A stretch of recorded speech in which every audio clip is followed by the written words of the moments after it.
what's wrong, something isn't right. Don't feel I belong in the light. Passion is gone and love's taken flight. Things just feel heavy tonight. I'm tasting no tears, I'm fighting no fears, but still there's a hole in my heart. Not on my own, but I feel it sometimes. Wondering what should I do.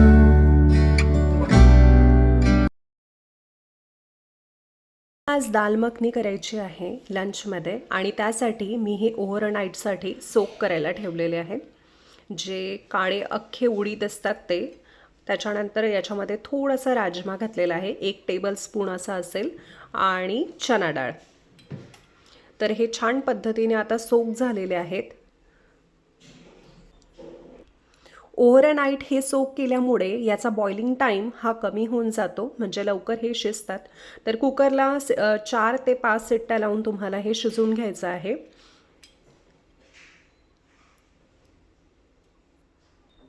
आता मी दाल मखनीमध्ये राजमा आणि चना डाळ हे use करते. तर कोणी फक्त हे काळे उडीद हेच यूज करतात. तर आपल्या टेस्टवरती आहे. तुम्हाला जर राजमा आणि चना डाळीची टेस्ट याच्यामध्ये हवी असेल, आवडत असेल, तर तुम्ही घाला. छान टेस्ट लागते भाजीमध्ये. कुकरला लावून घेते. खूप जास्त पाणी पण बॉईल करताना नाही टाकायचं आहे. अगदी ग्रेन्सच्या आजूबाजूला असलं, ग्रेन्स हे पूर्ण प्रकारे याच्यामध्ये भिजलेत म्हणजे बास. आता तमालपत्र वगैरे ते टाकून तुम्ही याला प्लेन बॉईल देखील करू शकता. पण मी याच्यामध्ये थोडेफार मसाले घालते, जसं की हळद, तिखट पावडर आणि राजमा मसाला, जो माझ्याकडे अवेलेबल होता म्हणून मी घातला आहे. असं काही इसेन्शियल नाही, नेसेसरी नाही, तुम्ही घालू शकता. टेस्ट छान येते. आता आज लंच युज्युअल टाईमपेक्षा थोडा लेट होणार होता, तर म्हणूनच भूक लागली होती. तर थोडाफार उपमा इथे करायला सुरुवात केली. तर ती मी माझ्या पद्धतीने कसा तो बनवते ते मी तुम्हाला इथे शेअर करते. आता याला कोणी उपीट, कोणी सांजा असं देखील म्हणतात. गाजर, हिरवे वाटाणे, तर हे जोपर्यंत आता फ्रेश मिळत आहेत ना, तर म्हटलं चला प्रत्येक रेसिपीमध्ये आपण याला ॲड करायलाच हवा. यानंतर मात्र ते फ्रोझनच खावे लागतात. तर आज मी येल्लो उपमा नाही तर व्हाईट उपमा बनवते आहे. तर म्हणूनच इथे ग्रीन चिली हे आम्ही टाकलेले आहे ऑइलमध्ये. त्यामध्येच कांदा आणि शेंगदाणे आणि थोडा कोथिंबीर घालून हे सगळं छान प्रकारे तेलावरती परतून घ्यायचं. आणि एकदा असं वाटलं की आता हे थोडं 80-90% शिजत आलेलं आहे, तर त्यामध्ये पाणी टाकायचं. आता पाणी हे आपण रव्याचं जे प्रमाण घेतलं त्यानुसार टाकायचं. म्हणजे साधारण आपण रवा भाजतो या ऑइलमध्ये आणि त्याच्यानंतर पाणी सोडतो. तर माझी जी पद्धत आहे ती ही आहे. मी या प्रकारे करते. या प्रकारे जर तुम्ही बनवाल ना, तर उपमा हा खूप सॉफ्ट लागतो खायला. तर मी आधी पाणी टाकते, ते बॉईल होऊ देते. आणि रवा तर आपला तसाही आपण त्याला रोस्ट करून घेतलेलंच होतं, तर त्यामुळे मी हा उकळत्या पाण्यामध्ये असा टाकते. यामध्ये मी 1 चमचा साजूक तूप तुम्ही पाहिलेत की उकळत्या पाण्यामध्ये मी टाकलं आहे. तर त्याने काय होतं की उपम्याचं जे टेक्स्चर आहे ते खूप छान होतं, शिवाय ते सॉफ्ट होतं आणि फ्लफी उपमा बनतो. तर तो आपण खाताना घशामध्ये असा अटकत नाही, तर सॉफ्ट बनतो आणि टेस्ट तर भन्नाटच लागते. रवा रोस्ट करून झालेला आहे. पाणी देखील उकळतच उतरतं, त्यामुळे याला काही शिजायला असा टाईम लागत नाही. हा त्यानंतर इन्स्टंट रेडी होऊन जातो. त्यानंतर यावर छान प्रकारे कोथिंबीर घालून गार्निश करा आणि गरमागरम मस्तपणे सर्व करा. करत नसाल तर असा उपमा एकदा करून बघा. खाण्यामध्ये ते गाजर आणि छान पोमोग्रेनेटचे दाणे वगैरे टाकून जे टेक्स्चर आपल्याला लागतं ना, हिरव्या मटाणे वगैरे, तर ते जे नटी फ्लेवर पण खूप छान येतो आणि खायला खूप छान टेस्ट लागते. आणि हो, एक एक्स्ट्रा म्हणजे तुम्ही असं करू शकता की याला काजू आणि बदामाची फोडणी देखील तुपामध्ये घालू शकता. ते याच्यावरून टाकायचं. ती स्टेप मी कम्प्लिटली स्किप केली आहे, कारण मी हा तुपामध्येच फोडणी घातलेला आहे.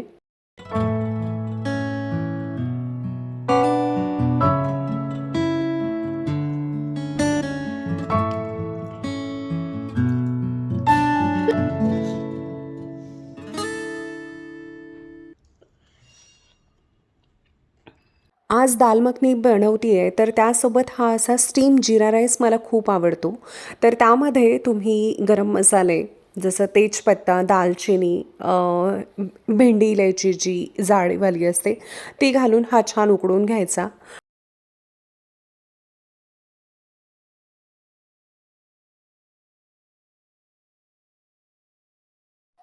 टोमॅटो आणि सोक केलेले हे मेलन सीड्स मिक्सरमध्ये अगदी स्मूथ वाटून घ्या, म्हणजे त्याची स्मूथ अशी पेस्ट व्हायला हवी. यामुळे होतं काय की ग्रेव्ही ही खूप क्रीमी टेक्स्चर येते ग्रेव्हीला, रिच ग्रेव्ही होते. आणि जे आपण वरून क्रीम टाकतो ना तर त्याची जी क्वांटिटी असेल ती कमी असली तरी चालेल. आपल्याला खूप जास्त क्रीम याच्यावरती टाकायची गरज राहत नाही, कारण ह्याच्या ग्रेव्हीमध्येच ही क्रीमी टेक्स्चर आलेलं असतं. तर ही करी फक्त तुम्ही ऑइलमध्ये, तुपामध्ये किंवा फक्त बटरमध्ये पण फोडणी घालू शकता. तर यामध्ये छान ते ग्रेव्हीचं वाटण टाकलेलं आहे. त्याच्यानंतर आलं लसूण पेस्ट. आता त्यामध्ये टोमॅटो मेलन सीडची जी पेस्ट घालून आपण जे शिजवतो. दाल मखनीची जी टेस्ट आहे तर ही पूर्णपणे या मसाल्यावरती आहे की हे मसाले तुम्ही कशाप्रकारे शिजवता. आणि इथेच खूप पेशन्स होऊन या मसाल्याला छान प्रकारे आजूबाजूला छान ऑइल येईपर्यंत हा शिजवून घ्यायचा आहे. तर बघा थोडं थोडं 80% हा शिजत आलेला आहे आता इथे. इकडे आपला कुकर पण थंड झालेला आहे. ते राजमा डाळ हे कशा प्रकारे शिजलेले आहेत ते बघायचे आहे. तर हे बघा, हे याला तुम्ही काय म्हणता, आमच्याकडे याला रळी असं म्हटलं जाते. तर हे घेऊन याला छान प्रकारे असं घोटून घ्यायचं आहे. तर मखनीमध्ये ही प्रोसेस फार इम्पॉर्टंट आहे. तर त्याचे हलकेसे ग्रेनसुद्धा लागायला हवेत आणि त्याच्या क्रीमी टेक्स्चरसाठी हे अशा प्रकारे आपल्याला घोटूनसुद्धा घ्यायचे आहे. तर इथे बेससुद्धा पूर्णपणे तयार झालेला आहे आपल्या ग्रेव्हीचा. यानंतर यामध्ये कुकरला लावलेल्या डाळी आपण यामध्ये मिक्स करणार आहोत.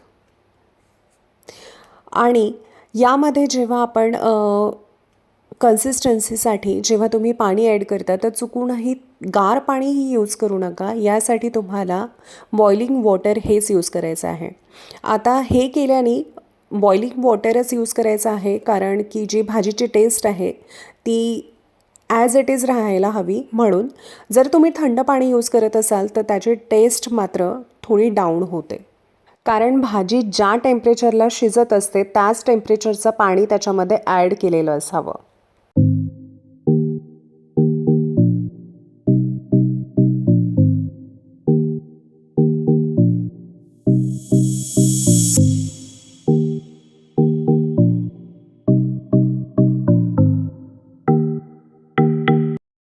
बारा वाजलेत.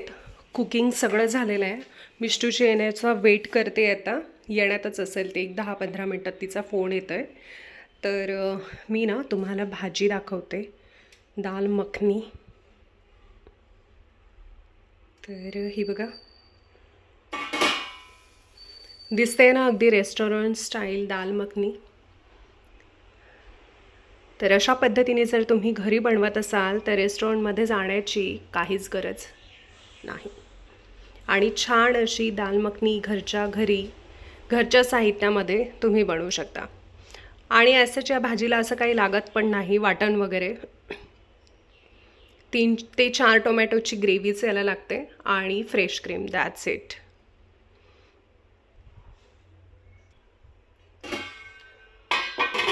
ओके, इथे चपात्या झालेल्या आहेत, पराठे केले आहेत या भाजीसोबत आणि इथे राईस आहे. तर आज स्टीम राईस बनवला आहे. हे 2 पर्पजने बनवलं आहे. एक तर या भाजीसोबत हा स्टीम राईस छान लागतो आणि हा राहिला लेफ्ट ओव्हर राईसचा छान मस्त पुलाव. एक तर व्हेज पुलाव, एक तर शेजवान फ्राईड राईस बनवेल. जितका जास्त वेळ ही डाळ शिजते ना तितकी याची चव वाढते आणि दुसऱ्या दिवशी तर अजूनच भारी लागते. नान, गार्लिक नान, रुमाली रोटी, तंदूर यासोबत तर ही भन्नाटच लागते. आजकाल बाहेर खाल्लं की तेल कुठलं, किती, ग्रेव्ही फ्रेश आहे का याची काहीच खात्री नसते. घरी बनवलं की कंट्रोल हा आपल्या हातात असतो. म्हणजे ॲटलिस्ट घरचं क्लीन फ्रेश आपण खातोय याबद्दल आपण शुअर असतो. घरी बनवलं की समाधान आणि आरोग्य हे दोन्ही मिळतं. आणि सगळ्यात महत्त्वाचं म्हणजे आपण स्वतः आणि आपली मुलं, आपली फॅमिली ही सेफ आहेत, हेल्दी ठेवतोय, हे जास्ती महत्त्वाचं. तर एकदा ही रेसिपी ट्राय नक्की करा आणि मग स्वतःच ठरवा की बाहेर जाऊन खायची गरज आहे की नाही. जर हा ब्लॉग तुम्हाला आवडत असेल तर लाईक करा, कमेंटमध्ये तुमचा अनुभव सांगा.